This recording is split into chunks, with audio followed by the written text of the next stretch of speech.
Hello everyone, my name is Notorious Vipers and I hope you're having a good day. If you're here from the short or TikTok or whatever you want to call them things, welcome. Let's say, hope your day's been good and thank you for sticking around to watch this. If not, let me give a quick introduction. I briefly, a couple of days ago, went over the tabs at the top of the screen as you can see there in a short form video, just covering a few things, giving my opinion on the game thus far. It was mainly positive, there was very few negatives, if at all any, in there. This time it's going to be a little bit more on both sides of things. So I'm going to start here in the events. The Naughty and Nice event, if you managed to take part of it, was a great little event. Each thing had a challenge, you got to then unlock it because you didn't see what these were at first. I don't think I remember correctly because it took me maybe an hour or two to unlock all of these because it was all just challenge based stuff, which wasn't too difficult. And 40,000 score in Slayer Jack, that was done very quickly. But the good thing is they let you do both of these at the same time. Now, the past two events before this one was a zombies related event which holds no bearing on multiplayer, which is what I'm primarily playing. So kind of wasted, kind of annoying that was the case. It wasn't anything for me. And before that, they had an event where you basically played against other people to see who would, get the highest amount of points out of 10 people, and it was a good idea. Unfortunately, if you started it the day the event came out, you ended up playing against people in your leaderboard that had a ridiculously high number because they were playing it a lot, which unfortunately happened to me. I played it on the day it came out, so the people in my lobby ended up having hundreds of thousands of points, and I was still in the tens of thousands. So I finished, I think, about 5th or 4th or something like that in my league. Still respectable, but there were 2 or 3 people above 100k, and there was just no chance of making any ground back on that, which is unfortunate. So let's get into the loadouts. Same old Call of Duty, you've got your assault rifles, your SMGs, your shotguns, your LMGs, your marksman rifles, and your sniper rifles as your primary. I've currently gone through and got gold on all of these weapons. They're all gold. I've just not put on the Maddox yet. Now speaking of the Maddox, as with any Call of Duty, any season pass gun is going to be severely broken, and the Maddox is no exception to that rule. Every lobby you will go in currently, at the time of recording this, it will have the Maddox in. People aren't happy because it is genuinely very strong. Your sidearms, you've got a pistol, a semi-auto pistol, and a full auto pistol. So, yeah, it is what it is. You've got a good variety there. Most people tend to run the Coda or the Velox. Not many people run in the Jaeger. You have 2 launchers here. You've got the Arrow, which is just a normal lock-on rocket launcher, and then you've got the Arc M1, which is a laser gun. It doesn't fire a continuous laser, it's a charge beam. So it's my preferred choice if I'm running a launcher. That's what I'm running, just purely because I don't have to lock on, and I feel like it does more damage. And if there's flares on it, then the flares don't get activated because I'm not locking on. And specials, you've got a crossbow launcher, which is cool. Seen a couple of people use it. Knives, you have the normal knife, the flatline MK2 melee weapon, and the ballistics knife. Yes, it is a proper ballistics knife. It does fire, which was nice. Field upgrades, standard stuff, ammo, drones, trophies, squads, links, all that fun stuff there. There's nothing too outrageous or new about all this. However, wildcards, they have made a great addition as far as I'm concerned. I don't think this was here last year, which is Fly Swatter. Now, if you're like me, maybe not the most skilled at the game, but you've got friends that can carry you, but all the UAVs in the air are messing them up a bit. This is the wildcard that I would tell you to run. Now, as you can probably read there, it says replace the melee in your dedicated melee slot with a launcher. What that means is, you see this here, that knife disappears. That then becomes one of the Arrow or the Arc M1, and then you still have your assault rifle and your pistol should you need it. You then pair that with the Black Cat max overclock, which we'll get into in a second, which enables the Black Cat to target through walls, which is very needed. And just for the fun of it, you put on a Hunter bot as well to destroy UAVs and that without you having to worry too much about it. If you really wanted to, you could go needle drone or a point turret just to be like fully remote working. Now, as I did mention, there is overclocks in this game. Now, if you don't know what overclocks are, do not worry, I will go into it and explain it a little bit. So I'll just use the Black Hat for example. So when you get the Black Hat, it is just what it is. And then you use it, you level it up. So you hit level 1, you start level 1, you'll hit level 2. Once you get level 2, you get advanced algorithm. Reduce the duration it takes to disrupt enemy gadgets. Just basically means it hacks quicker. And then once you get to level 3, which is max level, you get the transmission booster that enables it to to use it through walls, basically, hack through walls. Each item in the game has 2 overclocks. And that goes for your field upgrades, your tactical, and your lethals. And you can see I'm currently working on the combat axe. There it is, level 1. Currently going through that process to get the faster raise speed. And then once I've done that, I get to throw the combat axe further and faster. So we'll wait and see. There tends to be one that stands out, as you can see. The frag grenade, the Semtex, and the needle drone all have the explosion. The point turret's got faster fire rate. And the C4 has it, so I don't have to have the clacker out. Cluster grenade gets 1 additional, which is basically the same as the high density explosive. It just makes it stronger.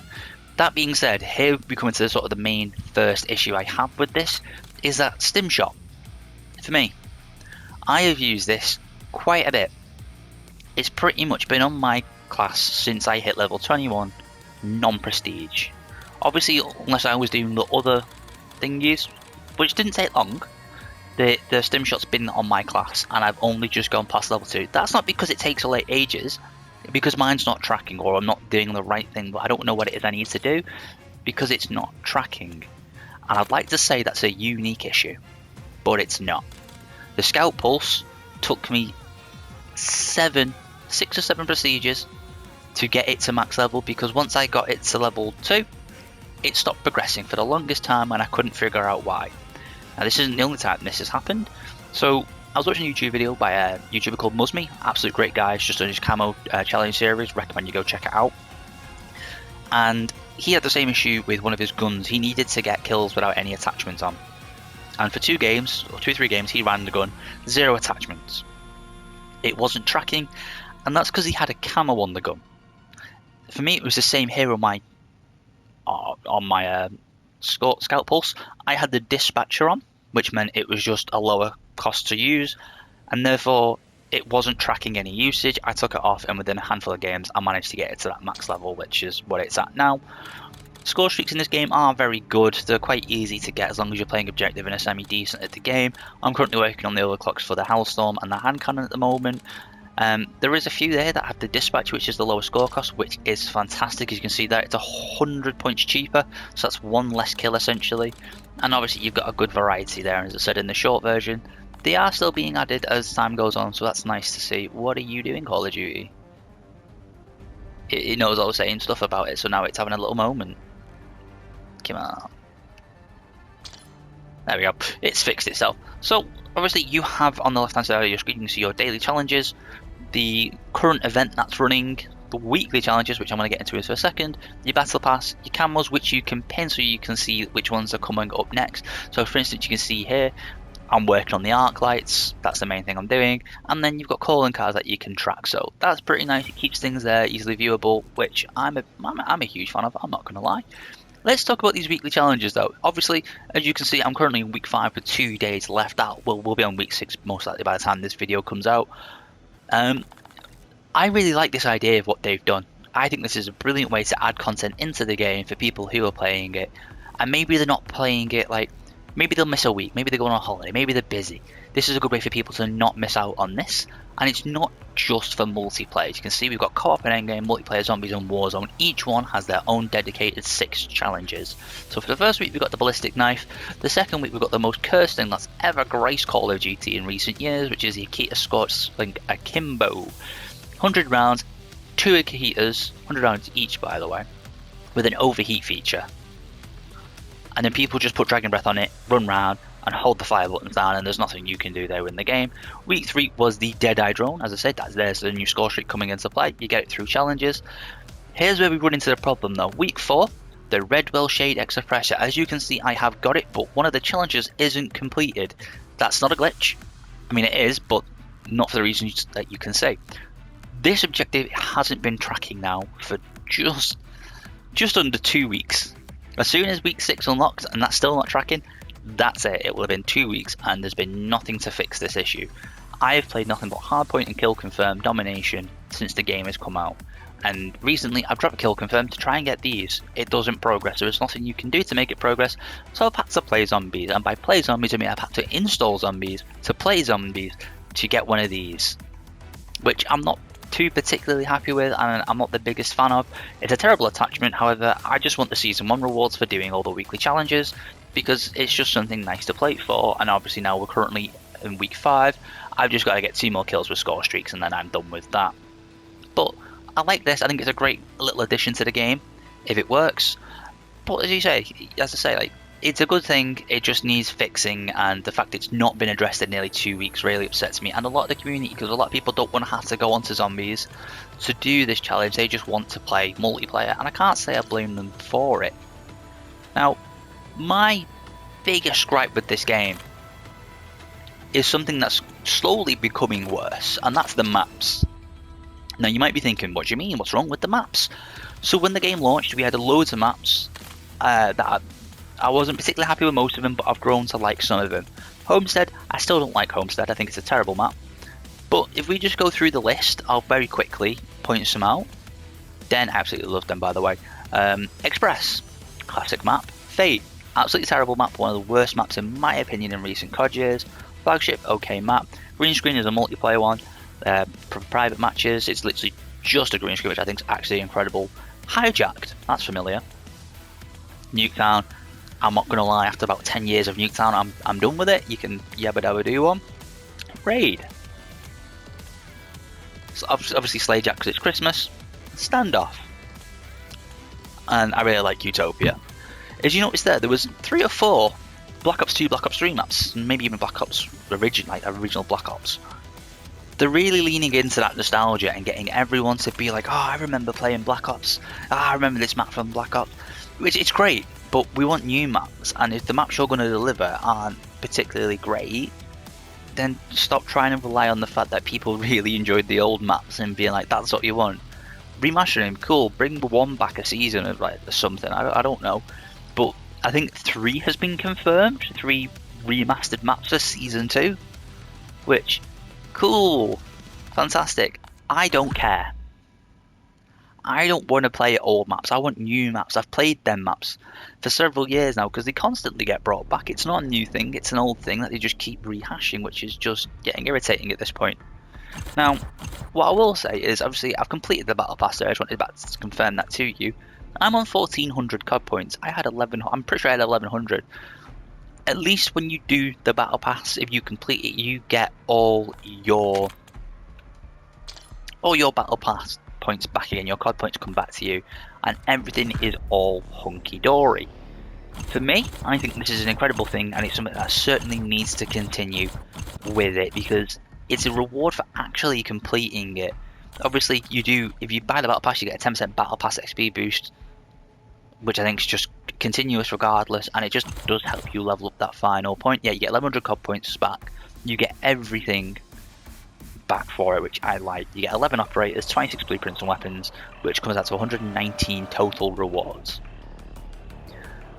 As it stands currently, this Call of Duty is in a fantastic place. I think this is one of the best Call of Duties in recent times. I started in the Modern Warfare 2 era, playing properly, and for me, the original Modern Warfare 2, just to clarify, this is certainly heading in the direction of Modern Warfare 2 2019. This is some of the best Call of Duty gameplay I've had in a while. It's a shame currently that the Maddox is absolutely destroying the meta by being the only gun you can use. I wish that wasn't the case. Unfortunately, that's the world we live in. The one thing I will say about the guns and using it is they've got this really cool thing when it comes to camo grinding, which is quite fun this year, I'll admit. Most guns have 80 headshots and they'll have a combination of specials. So for the M15, 50 kills while moving, 30 objective kills and an under barrel launcher. Some of that can be with 0 attachments or whatever it may be. There are a variety, which is nice. And it's not like every AR has this exact setup, they're all different. Then for gold, you've got 3 kills without dying 10 times, then you've got double kills or better, 5 kills without dying 3 times, and then obviously you get your Tempest. Not the biggest fan of this, don't think it's the greatest, however, the point I want to talk about is the weapon prestige. So once you hit max level of the weapon, you can prestige it, which unlocks prestige 1 camo. Once you hit level 2, you can prestige it once again, turn to like the prestige max. And then you go all the way through it again, except from when you get to the max level, you carry on going up to 250. So at level 100 you get this skin, level 150 you get that skin, Level 200 is this one, and then finally for 250, which is the highest level, you get the Final Fantasy special one. I think there are a lot of positives to this game and a lot of things they've done right, and the game's gotten a lot of hate for literally zero reason, for something I couldn't even tell you why they're getting hate for, other than just the fact of the name. This Call of Duty shouldn't be getting as much hate as it is. It's a really well designed, really well balanced COD, if you take out the Maddox. Other than that, guys, I hope you have enjoyed it. If it is something you are thinking about picking up, go pick it up. If you want to wait for a sale, wait for a sale. Just don't wait too long, because obviously the longer you wait, the more content comes out. The more content comes out, the more you end up missing. So don't wait too long. But thank you very much for watching, and I will see you all later.